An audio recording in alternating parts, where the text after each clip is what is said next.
हरे कृष्णा। सभी भक्तजनों को आपके अंकुर कृष्णदास का दंडवत प्रणाम।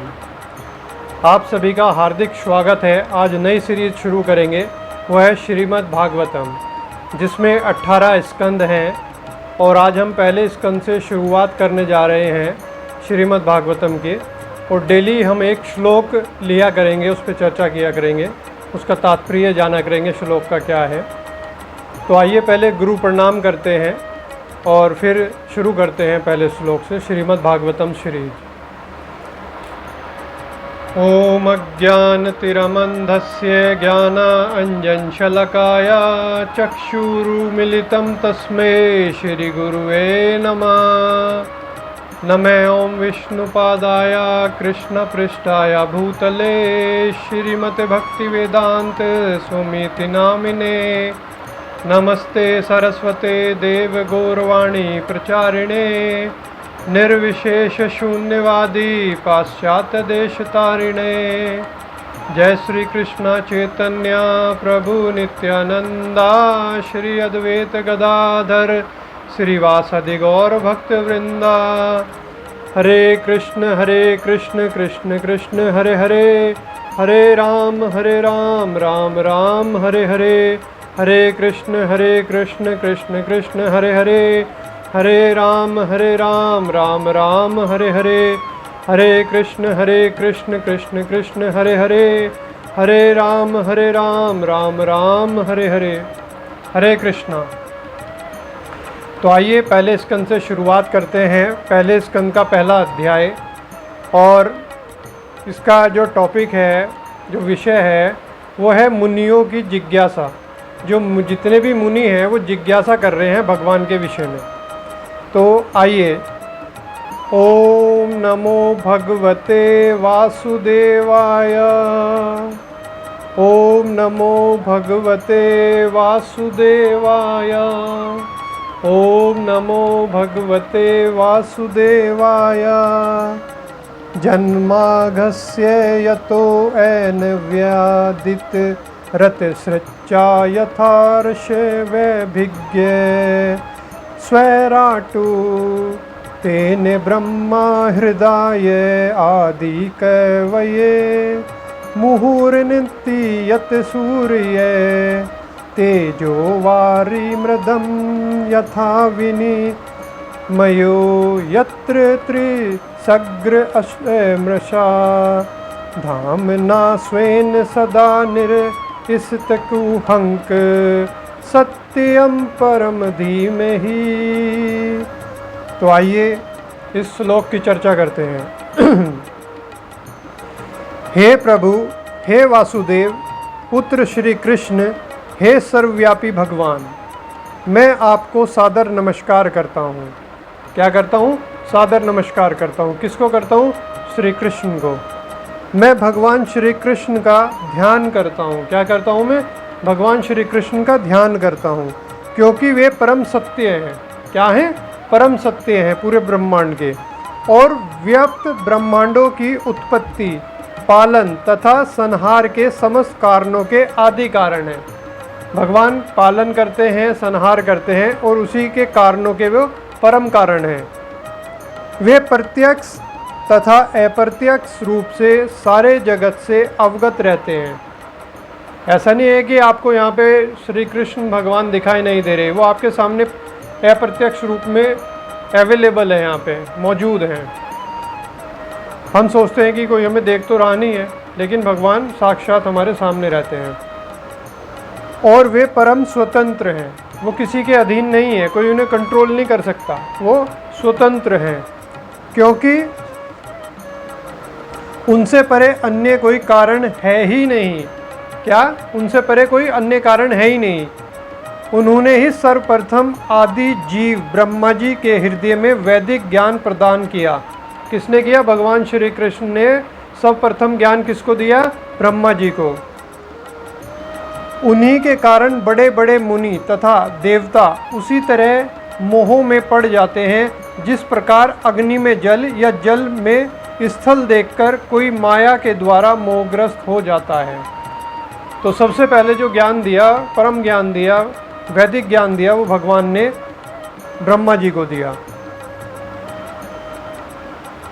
जो ब्रह्मांड, उन्हीं के कारण ये सारे भौतिक ब्रह्मांड जो प्रकृति के 3 गुणों की प्रतिक्रिया के कारण अस्थायी रूप से प्रकट होते हैं। 3 गुण हैं। कौन से गुण हैं? रजोगुण, तमोगुण और सतोगुण। इन तीनों गुणों के कारण क्या कहते हैं? प्रकृति के तीनों गुणों के कारण अस्थायी रूप से प्रकट होते हैं। कौन? जो भौतिक ब्रह्मांड है। हम कौन से जगत में रहते हैं? भौतिक जगत में रहते हैं। मृत्यु लोक में, भौतिक जगत में हम निवास कर रहे हैं अभी। और ये सारा जो ब्रह्मांड है भौतिक, वो 3 गुणों से चलता है आपका। वास्तविक लगते हैं। क्या लगते हैं? अस्थायी रूप से प्रकट होते हैं, वास्तविक लगते हैं, जबकि ये अवास्तविक होते हैं। ये सत्य नहीं है, अवास्तविक है। अंत में मैं भगवान श्री कृष्ण का ध्यान करता हूँ। क्या करता हूँ? मैं भगवान श्री कृष्ण का ध्यान करता हूँ, क्योंकि वो परम पिता परमेश्वर हैं और वही सर्व कारणों के कारण हैं, जो भौतिक जगत के भ्रमक रूपों से सर्वथा मुक्त अपने दिव्य धाम में निरंतर वास करते हैं। जो भौतिक जगत के भ्रमक रूपों में नित्य अपने धाम में वास करते हैं। भगवान का कौन सा धाम है? वैकुंठ है, गोलोक है। मैं उनका ध्यान करता हूँ क्योंकि वे ही परम सत्य हैं, और कोई सत्य नहीं है, केवल भगवान ही सत्य हैं। और इस मनुष्य शरीर जो आपको ये मिला है, ये भगवान को जानने के लिए मिला है और भगवत धाम वापस जाने के लिए मिला है। लेकिन हम ये चीज़ें भूल जाते हैं। जब तक हम अपनी माँ के गर्भ में होते हैं और उल्टे लटके रहते हैं, इसमें क्या कहते हैं, पोटी में और सुसु में हम लटके रहते हैं, यूरिन के अंदर, तो हम भगवान से प्रार्थना करते हैं, भगवान मुझे इस नर्क से आप निकालिए और मैं आपकी आराधना करूँगा, भक्ति करूँगा, आपका प्रचार करूँगा, और बस आप ही हैं मेरे सब कुछ। तो बड़ी हम प्रार्थना करते रहते हैं उन 9 महीनों में। लेकिन क्या कहते हैं, जीव जब बाहर आता है 9 महीने में, भगवान उसके दूध की व्यवस्था, उस माँ के क्या कहते हैं स्तनों में दूध पैदा हो जाता है। जो बेबी आता है बाहर, जब इस भौतिक जगत में उसकी आंखें खुलती हैं तो वो सब कुछ भूल जाता है इस चकाचौंध में। वो इसी को सत्य मान बैठता है, और जो भगवान से वादा किया था उस वादे को वो भूल जाता है जीव। तो इसलिए क्या कहते हैं, क्योंकि वे ही परम सत्य हैं, भगवान ही परम सत्य हैं, और सब मिथ्या है। ये सारा जगत क्या है? मिथ्या है, इल्यूजन है। तो आइए थोड़ा तात्पर्य देखते हैं। भगवान वासुदेव को नमस्कार करना प्रत्यक्ष रूप से वासुदेव तथा देवकी के दिव्य पुत्र भगवान श्री कृष्ण को इंगित करता है। जब हम वासुदेव को क्या कहते हैं, नमस्कार करते हैं, प्रणाम करते हैं, तो देवकी और वासुदेव के पुत्र श्री कृष्ण को इंगित करता है जब हम नमस्कार करते हैं। इस तथ्य की अधिकाधिक व्याख्या इस ग्रंथ में सुस्पष्ट रूप से की जाएगी। जो हम अभी शुरुआत करी है, आज हमने जो सीरीज शुरू करी है श्रीमद् भागवतम की, इसमें उसकी पूरी व्याख्या रहेगी। यहाँ पर श्री वासुदेव दृढ़ता पूर्वक कहते हैं कि श्री कृष्ण ही आदि भगवान हैं। श्री कृष्ण ही आदि भगवान हैं। कौन कहते हैं? वासुदेव। और अन्य सभी रूप अनेक प्रत्यक्ष या अप्रत्यक्ष पूर्ण अंश या अंशांश हैं। शील जीव गोस्वामी ने अपनी कृति कृष्ण संदर्भ में इस विशेष विषय की विशद व्याख्या की है। किसकी? कृष्ण की, भगवान की व्याख्या करी है शील व्यास जी ने। आदि जीव ब्रह्मा ने अपने ग्रंथ ब्रह्म संहिता में श्री कृष्ण विषय यथेष्ट व्याख्या की है। सामवेद उपनिषद में भी बताया गया है कि भगवान श्री कृष्ण देवकी के दिव्य पुत्र हैं। क्या? इन तीनों ने क्या बताया है कि दिव्य पुत्र हैं देवकी के, सामवेद उपनिषद में। इसलिए इस स्तुति का यह पहला कथन बताता है कि भगवान श्री कृष्ण आदि भगवान हैं। बाकी कौन है? बाकी सब देवी देवता हैं और उनके प्रतिनिधि हैं। किसके? श्री भगवान के। यदि परम भगवान किसी दिव्य नाम से जाने जा सकते हैं तो वह कृष्ण शब्द ही होना चाहिए, जिसका अर्थ है सर्व आकर्षक। आप लोगों को क्या कहते हैं, इस पूरे ब्रह्मांड को अपनी तरफ वो आकर्षित कर लेते हैं। तो उनका जो परम नाम है क्या है? कृष्ण है। भगवत गीता में भगवान ने कई स्थलों पर स्वयं को आदि भगवान घोषित किया है। कहाँ पर? कुरुक्षेत्र के मैदान में, जब अर्जुन को वो ज्ञान प्रदान कर रहे थे, वाणी प्रदान कर रहे थे अपनी भगवद गीता के रूप में। इसकी पुष्टि अर्जुन के द्वारा तथा नारद, व्यास आदि बड़े बड़े मुनियों द्वारा भी की गई है। पद्म पुराण में यह भी कहा गया है कि भगवान के असंख्य नामों में से कृष्ण नाम सर्वप्रमुख है। भगवान के तो बहुत सारे लाखों नाम हैं, लेकिन जो कृष्ण नाम है बहुत अमूल्य है, सबसे अमूल्य नाम है, यही मेन नाम है श्री कृष्ण। वासुदेव नाम भगवान के पूर्ण अंश का सूचक है। जो हम वासुदेव बोलते हैं, वासुदेव कुटुंब बोलते हैं, तो वो पूर्ण अंश का सूचक है। और भगवान के अन्य सभी रूप जो वासुदेव से अभिन्न हैं, इस ग्रंथ में बताए जाएंगे आपको। वासुदेव नाम विशिष्ट रूप से वासुदेव तथा देवकी के दिव्य पुत्र का सूचक है। किसका सूचक है? वासुदेव, देवकी के पुत्र का, दिव्य पुत्र का। सन्यासियों में सिद्ध परमहंस द्वारा श्री कृष्ण का ध्यान सदा ही किया जाता है। जितने भी सन्यासी हैं वो किसकी आराधना करते हैं? श्री कृष्ण की आराधना करते हैं। वासुदेव अथवा भगवान श्री कृष्ण ही समस्त कारणों के कारण हैं। जितनी भी घटनाएं घटेंगी, अच्छी घटे बुरी घटे, सब कारणों के कारण क्या कहते हैं? श्री कृष्ण ही हैं। जितनी भी वस्तुओं का अस्तित्व है वे सभी भगवान से ही उद्भूत हैं। क्या है? भगवान से ही उत्पत्ति हुई है। ऐसा किस तरह है, इसकी व्याख्या इस ग्रंथ में अगले अध्यायों में की जाएगी, वो आपको आगे चल के बताया जाएगा। महाप्रभु श्री चैतन्य ने इस ग्रंथ को निर्मल पुराण कहा है। जो भगवान श्री चैतन्य हैं वो 520 साल पहले इस धरा पर, इस मृत्यु लोक में आए थे हरि नाम देने, कि जो कलयुग के जीव हैं, जो बद्ध जीव हैं, उनका उद्धार कैसे हो सके। तो वो हरि नाम संकीर्तन देने आए थे आपको, हरि नाम का जप कैसे करें, जिससे कि एक सरल विधि बताकर गए थे। और स्वयं कृष्ण थे, चैतन्य महाप्रभु में वो कृष्ण में कोई अंतर नहीं है, वो स्वयं कृष्ण है, लेकिन वो भक्त के रूप में प्रकट हुए। अपने भक्तों को वो देखना चाहते थे कि जो भक्त मेरी आराधना करता है, मेरी भक्ति करता है, तो उसको क्या मिलता है, कैसा सुख मिलता है। वो मेरी भक्ति में लगा रहता है, लीन रहता है, बड़ा खुश रहता है, आनंद में रहता है। तो उस आनंद को वो स्वयं देखने आए थे भक्त के रूप में। और इस कलयुग में इस जीव का उद्धार कैसे हो, तो हरि नाम का मंत्र देने आए थे। हरे कृष्णा कृष्णा कृष्णा हरे हरे, हरे राम राम राम हरे हरे। ये मंत्र देने आए थे। इसको क्या बोलते हैं? महामंत्र बोलते हैं, क्योंकि इसमें भगवान श्री कृष्ण का दिव्य आख्यान है। श्रीमद् भागवत का इतिहास भी अत्यंत महिमामय है। इसका संकलन ही श्री व्यास देव ने दिव्य ज्ञान में परिपक्वता प्राप्त करने के पश्चात किया।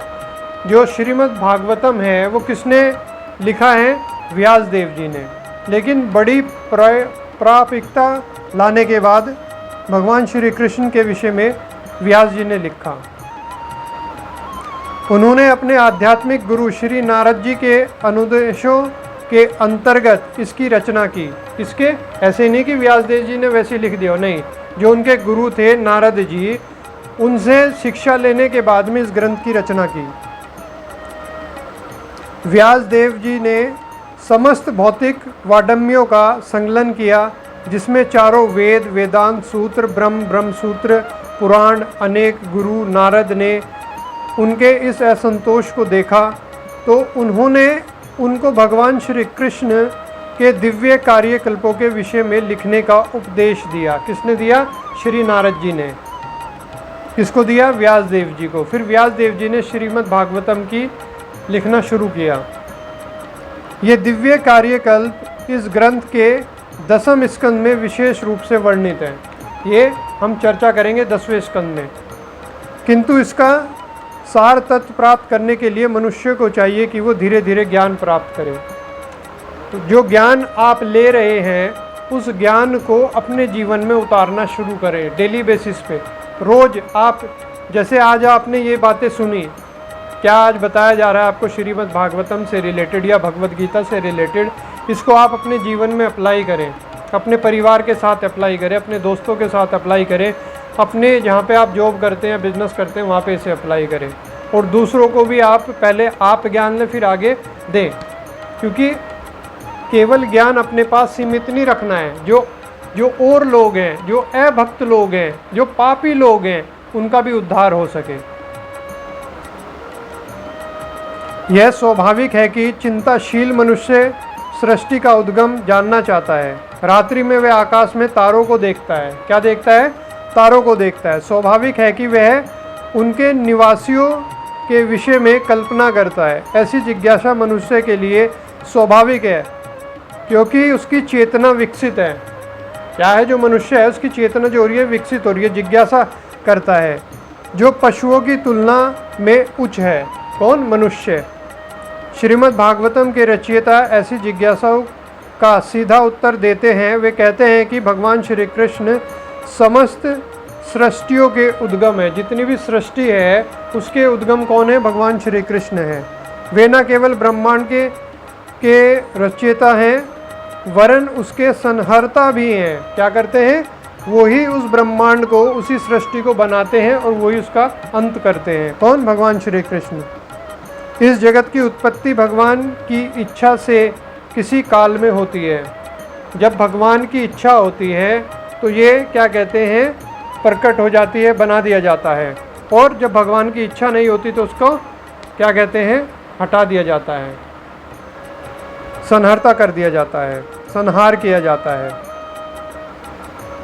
कुछ काल तक इसका पालन होता है और तब उनकी ही इच्छा से इसका संहार किया जाता है। किसका? जो ये सृष्टि बनाई है। समस्त जागतिक कार्यों के पीछे उनकी परम इच्छा रहती है। किनकी? भगवान श्री कृष्ण की जगत के पीछे क्या रहती है? इच्छा रहती है। अल्प ज्ञान के कारण ऐसा करते हैं। उदाहरणतः आधुनिक विज्ञानी ने अंतरिक्ष उपग्रह बनाए।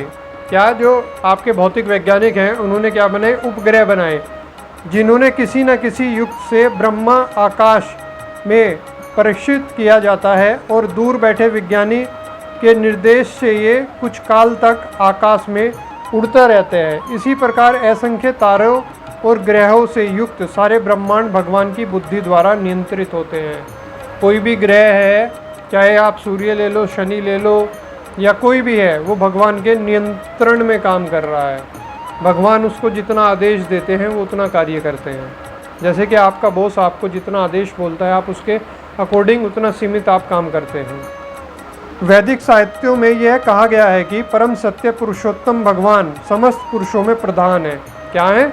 जितने भी पुरुष हैं उसमें प्रधान है। प्रथम सृजित जीव ब्रह्मा से लेकर एक छोटी से छोटी चींटी तक सारे जीव ही जीव हैं, व्यक्ति नहीं है, जीव ही जीव हैं। ब्रह्मा से ऊपर भी अपनी अपनी क्षमताओं वाले अन्य व्यक्तित्व हैं और भगवान भी ऐसे ही व्यक्तित्व हैं। जिस तरह अन्य जीव व्यक्तित्व हैं उसी तरह भगवान भी एक व्यक्ति हैं। क्या है? भगवान भी एक व्यक्ति हैं। ये तो पुष्टि हो गई। अब कहते हैं निराकार है, बिंदु है, जीरो है, क्या है? तो भगवान क्या है? व्यक्ति हैं। जैसे आप व्यक्ति हैं सेम इसी तरीके से भगवान भी एक व्यक्ति हैं। किंतु परमेश्वर या परम पुरुष में उत्कृष्टतम बुद्धि होती है और उनमें विभिन्न प्रकार की श्रेष्ठतम अचिंतनीय शक्ति होती है। क्या होती है? अचिंतनीय शक्ति होती है। बहुत आसानी से कल्पना कर सकता है कि मनुष्य के उच्चतर कोटि का मस्तिष्क ऐसी आश्चर्यजनक वस्तुएं बना सकता है जो कहीं अधिक श्रेष्ठ हो। विचारवान व्यक्ति इस तर्क को आसानी से स्वीकार कर लेगा, किंतु कुछ ऐसे कट्टर नास्तिक होते हैं जो इससे कभी सहमत नहीं होंगे। क्या कहेंगे? जो नास्तिक लोग होते हैं वो भगवान को कहाँ मानते हैं? वो तो मानते ही नहीं है।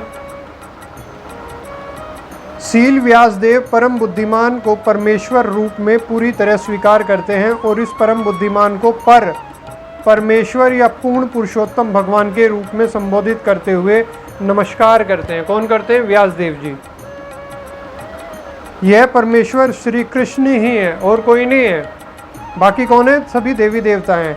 जैसा कि व्यासदेव ने भगवत गीता में तथा अपने अन्य शास्त्रों में और विशेष रूप से श्रीमद् भागवतम में स्वीकार किया है। क्या स्वीकार किया है कि परम भगवान कौन है, मेन भगवान कौन है, श्री कृष्ण ही भगवान हैं। भगवत गीता में कहते हैं कि उनसे बढ़कर कोई परतत्व या अंतिम लक्ष्य नहीं है। क्या क्या कह रहे हैं व्यासदेव जी भगवत गीता में कि भगवान ही केवल हमारा मेन लक्ष्य है, परितत्व है, अंतिम लक्ष्य है। इसके अलावा कोई लक्ष्य नहीं है जीवन का, जो ये शरीर मिला है। इसलिए श्री व्यासदेव जी तुरंत उन परितत्व श्री कृष्ण की पूजा करते हैं। क्या करते हैं? भगवान श्री कृष्ण की पूजा करते हैं, आराधना करते हैं पूरी विधि विधान से, जिनकी दिव्य लीलाओं का वर्णन दसम स्कंद में हुआ है। जो आगे चल के दसम स्कंद आएगा उसमें उनकी लीलाओं का वर्णन हुआ है भगवान श्री कृष्ण की। अभी हम कौन सा स्कंद डिस्कशन कर रहे हैं? पहले स्कंद से हमने शुरुआत करी है। आज पहला श्लोक है। निष्ठावान व्यक्ति सीधे दसम स्कंद में और विशेषकर उन 5 अध्यायों में पहुंच जाता है, लेकिन ये गलत है। डायरेक्ट आप 10 स्कंद को ना लें। पहले आप, जब आपके माता पिता आपका एडमिशन प्ले में कराते हैं, जब आपका स्कूल में एडमिशन होता है, फिर आप नर्सरी में आते हैं, फिर आप क्या कहते हैं LKG में आते हैं, फिर फर्स्ट में, सेकंड, थर्ड, फोर्थ, फिर कॉलेज में पहुंचते हैं। तो इसी तरीके से ये 18 स्कंद हैं। तो आपको पहले धीरे धीरे धीरे धीरे ज्ञान लेना है और उसे अपने जीवन में आपको उतारना है। तो आज हम यहीं पे विराम देंगे। श्रीमद् भागवतम के पहले श्लोक पे हमने चर्चा करी। चर्चा और अधिक है अभी, लेकिन धीरे धीरे हम ज्ञान लेंगे। तो कल दूसरे श्लोक से शुरुआत करेंगे श्रीमद् भागवतम के। और चैतन्य महाप्रभु ने क्या बताया भगवान के बारे में, कीर्तन के बारे में क्या बताया, एक श्लोक पढ़ के बता देते हैं आपको। एकमात्र श्री कृष्ण के अतिरिक्त अन्य कोई मेरे प्राणनाथ नहीं है। कौन कह रहे हैं? चैतन्य महाप्रभु। और वे मेरे लिए यथानुरूप बने ही रहेंगे, चाहे वे मेरा गाढ़ आलिंगन करे अथवा मुझे पैर के नीचे कुचल दे। क्या वो श्री कृष्ण मेरा आलिंगन करें या मुझे पैर के नीचे रोंद दें, लेकिन मेरे आदर्श कौन रहेंगे? भगवान श्री कृष्ण ही रहेंगे। अथवा दर्शन न देकर मेरे हृदय तोड़ दें। क्या करें? दर्शन न देकर मेरे हृदय को तोड़ दें। वे लंपट कुछ भी क्यों ना करें, वे तो सभी कुछ करने में पूर्ण स्वतंत्र हैं, क्योंकि बिना किसी शर्त के वे नित्य मेरे आराध्य परमेश्वर हैं। कौन? भगवान श्री कृष्ण। कौन कह रहा है? चैतन्य महाप्रभु। एक श्लोक और आपको बताते हैं क्या कह रहे हैं। हे गोविंद, आपके विरह में मुझे एक क्षण भर का समय 12 वर्ष से भी अधिक प्रतीत हो रहा है। क्या कह रहे हैं? 12 वर्ष से भी अधिक प्रतीत हो रहा है। नेत्रों से मूसलाधार वर्षा के समान निरंतर अश्रु प्रवाह हो रहा है। जो हमारे नेत्र हैं वहाँ से वर्षा की तरह हमारे आंसू निकल रहे हैं। किसके विलय में? श्री कृष्ण की प्राप्ति के लिए, श्री कृष्ण के दर्शन के लिए। तथा आपके विरह में मुझे सारा विश्व शून्य लग रहा है। जितना भी ये ब्रह्मांड है, अमेरिका, जापान, आपका हिंदुस्तान, पाकिस्तान, ये सब शून्य लग रहा है। मुझे आपके अलावा कोई भी चीज़ दिखाई नहीं दे रही है। तो कल हम चर्चा करेंगे दूसरे श्लोक से श्रीमद् भागवतम के। आज यहीं पूर्ण विराम देते हैं। सभी भक्तजनों को और श्रद्धालुओं को हरे कृष्णा। भगवान के नाम का ज़्यादा से ज़्यादा जप करें, कीर्तन करें, शास्त्र अध्ययन करें और दूसरों को भी आप कराएं।